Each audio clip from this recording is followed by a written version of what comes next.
Earth signs, tignan po natin kung ano yung mensahe para sa'yo ngayong araw na ito.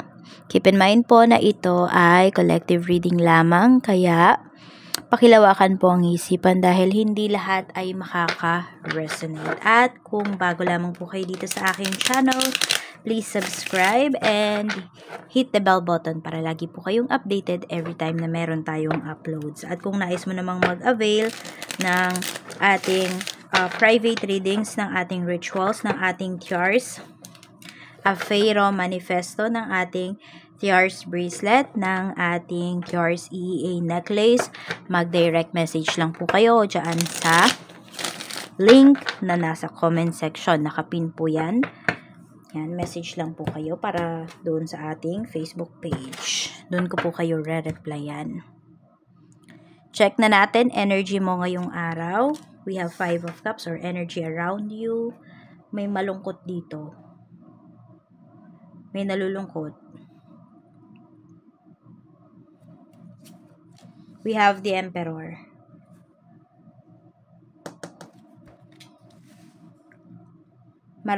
Meron ditong hindi masaya sa tagumpay na nafe-feel mo, na nararanasan mo.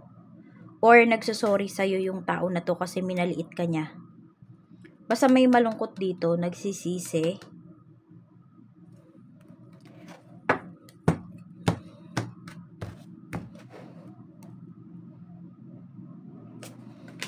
We have strength. This is your thoughts. Alam mo yung magaganda yung nangyayari sa'yo, pero naapektuhan ka ng mga nangyayari din sa paligid mo. May mga tao kasi ditong hindi masaya para sa'yo. Huwag kang mag-focus sa kanila, earth signs. Pero meron din kasi akong nafe-feel dito. Miscarriage kasi yung nakikita ko dito eh. Tipong yung iba po sa inyo, yung pinapangarap nyo talaga na anak. Ayan. Basta may malungkot eh, may umiiyak. Basta down yung energy, yun yung nafe-feel ko talaga.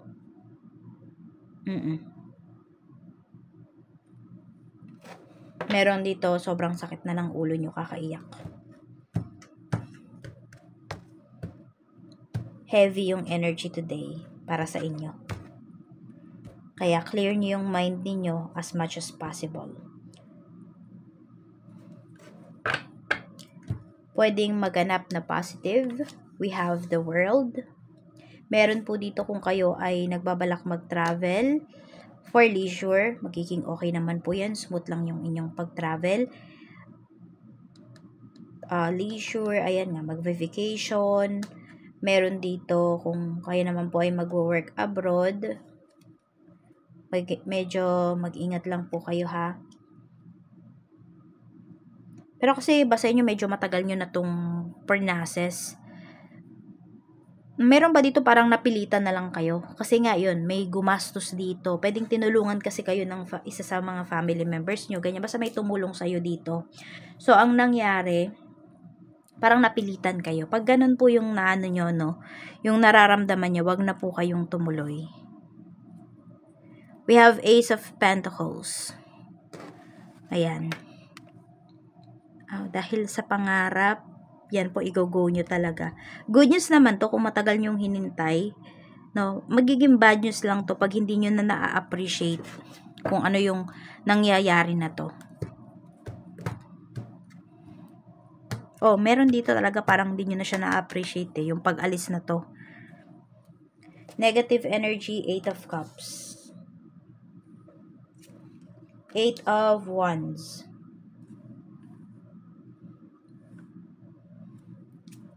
And King of Swords. Nag-overthink po. Meron dito. Earth signs. Nag-overthink kayo.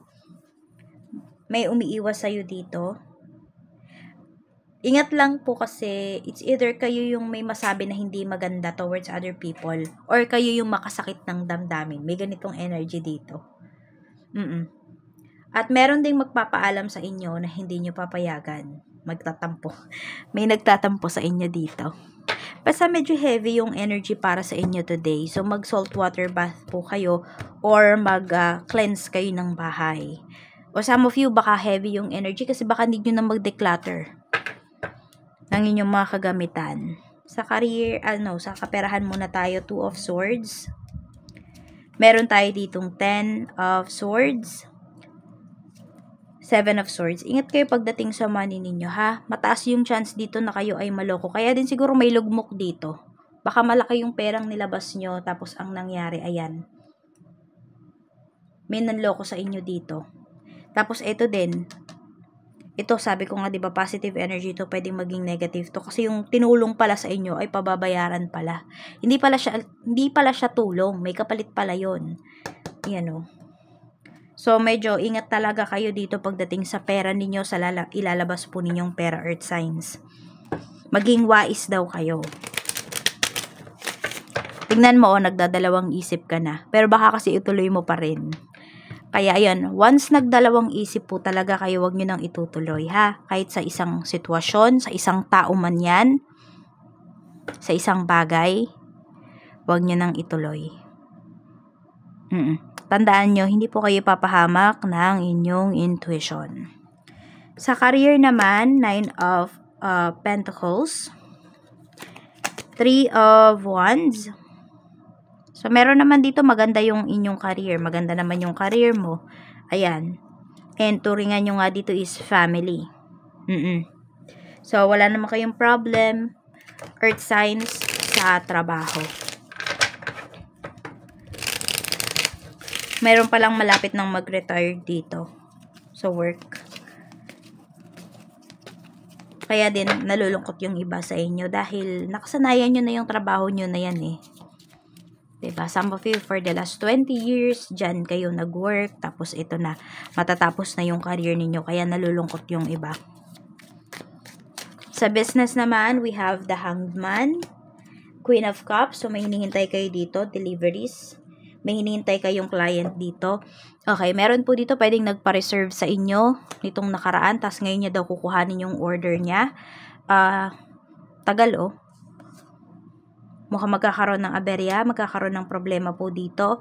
Tingnan nyo kasi yung pinreserve nitong client na to, pwedeng wala naman tong bayad, bigay nyo na sa iba kapag ganun. Oo. Mag-set kayo ng time ngayong araw na to kasi may gustong kumuha nung nung in-order na yon, tapos inihintay mo naman yung client na yan, walang paramdam. Tapos, pag sinabi niya na ganitong oras niya kukuhanin, tas hindi siya dumating, ibigay mo na sa iba yung order para hindi siya masayang. Lalo na kung pagkain yan. King of Wands, okay na okay po ang inyong sale. Sobrang busy nyo din talaga today. Sa health naman po, kamusta? Kamusta naman ang health ni Earth Signs? We have 6 of Swords. Parang kaka-recover nyo pa lang. Some of you, kaka-recover nyo pa lang sa ubo at sipon. Pwede nga hawa-hawa na yan sa family ninyo. Ano lang naman, mild lang yung sakit na pinapakita rito. Ganun lang. Oo.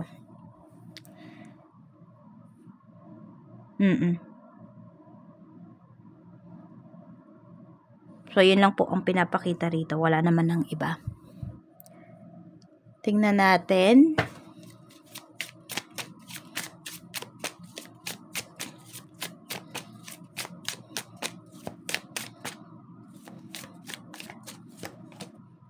This is a long-term solution. Ayan po.